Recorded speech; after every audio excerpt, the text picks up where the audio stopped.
Good morning, TikTok. I just posted a video where the information is given to show you how these 5 issues were combined to create the depression that came in 29. In the early 2000s, I had the opportunity to work in a mortgage company. And everything that was said in that post, I could show you how it actually happened in the real estate business in those early 2000s. Now, this is kind of a long post, but I hope I make a point in the end.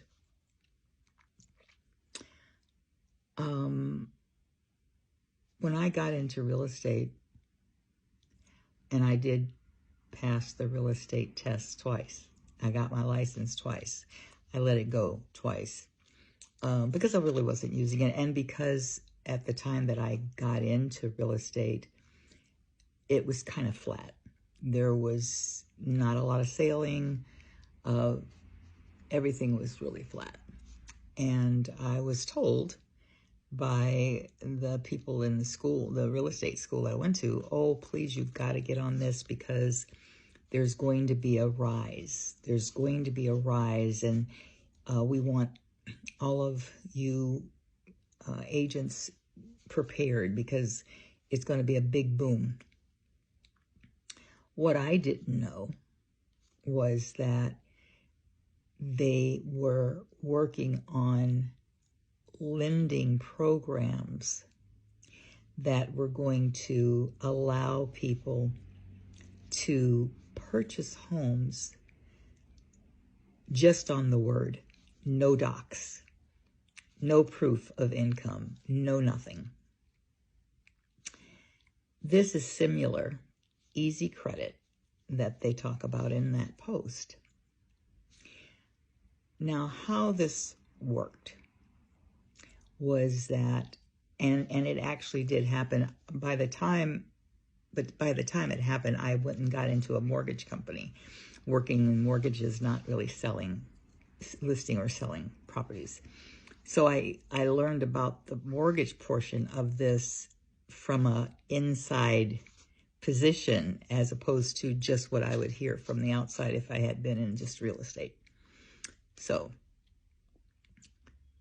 they had several different plans that you could sign up for once you qualified to purchase a home. But the one I want to talk about was called the Option Arm.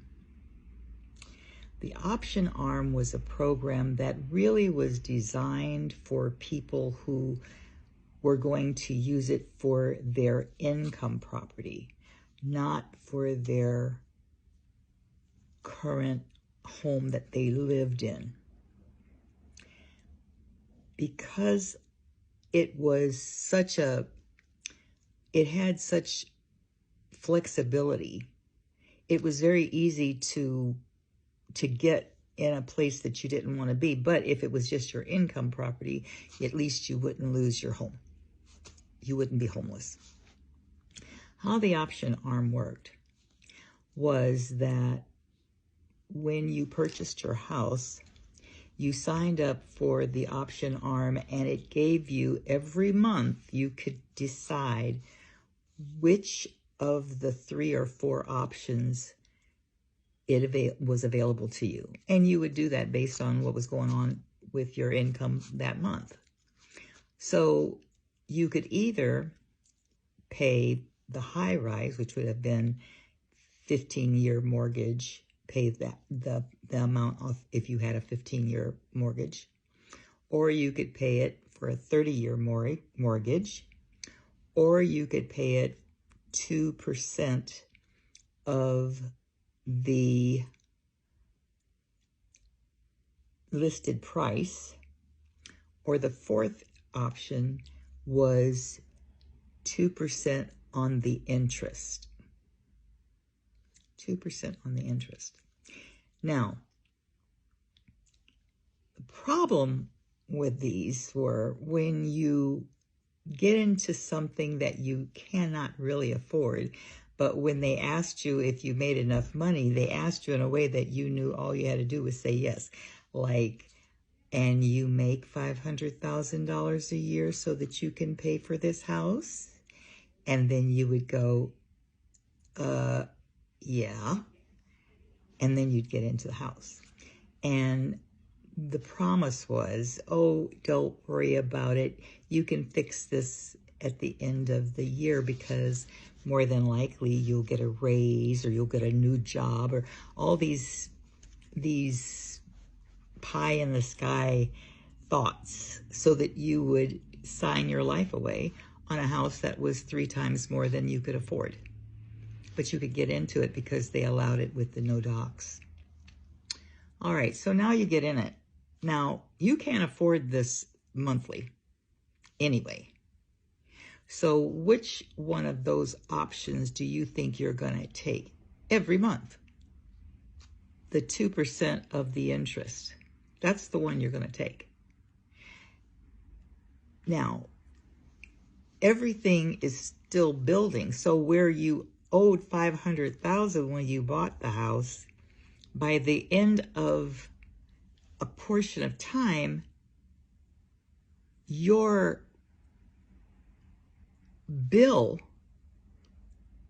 your umbrella, they call it, there's a name for it, but it's like a lump sum that you have to pay on this house, is more than you owed on the house when you first bought it, because now that house is in debt for almost triple of what you bought it for.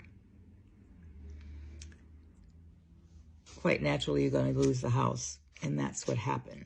People lost their homes because, number one, they got into homes that were way over their head because they could say it, and they were encouraged to say it, right? And everybody wants a dream home, so they all did, and they all, you know, held on to the hope that they'll get another job or they'll get this great big raise or whatever. And then they are able to manage paying the monthly because they're only paying 2% of the interest on the house, not touching the principal at all.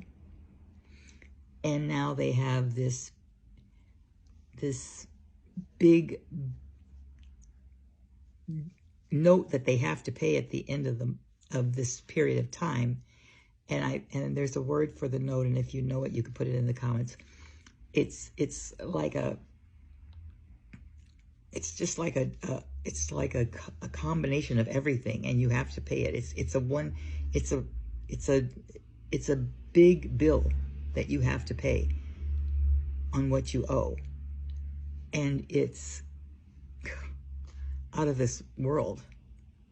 Now, if you're doing it, if you have to lose your house, it was okay if you were only doing it with real estate that you were renting out, which it was a pretty good idea for that, because let's say you had your rentals out there and they were making money and paying for themselves, but now you've got 2 occupancies, and now you've got to get the roof fixed on the apartment. So what you might do is you might, for that month, pay the 2% so that you're still paying up to date in your payments, but you're able to use the other money so you can get these things done and to ride it out until you get your 2 new occupants in there.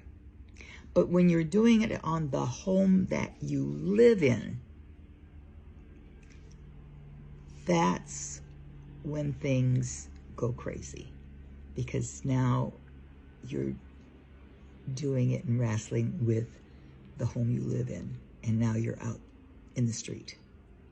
This is what happened in California, and this is what probably happened around the country. I'm only talking about what I know, but it was a crime, actually, in my opinion, because when they told me early on, get into real estate because it's going to be a boom, they knew that they had these documents being written up, these programs being created that were going to be based on our hopes and dreams, a little bit of greed. We want what everybody seems to be able to get but us. And we misused it. And we were encouraged to misuse it. So, when you listen to history, and I want to talk to the young people right now because I know they don't think that history means anything, that, oh, that's how they used to do it. We don't care how they used to do it. Who cares what they did? This is not what's happening right now. Listen to me, please. You learn from history. We can't read the future. We don't know what the future lies, but we can figure out how we got where we are today by watching the steps from the back towards the front, watching the history, how it went, reading the signs as you go. And that's how you know what would be a good idea. Had everybody known about the way the lending did in the Depression with loaning money so that they could purchase stocks and bonds, they would have recognized that it was the exact same thing, only now you're using homes. Get a loan, buy something that you can't afford, and then see what happens. Anyway, that's my thought for the day. Peace and love.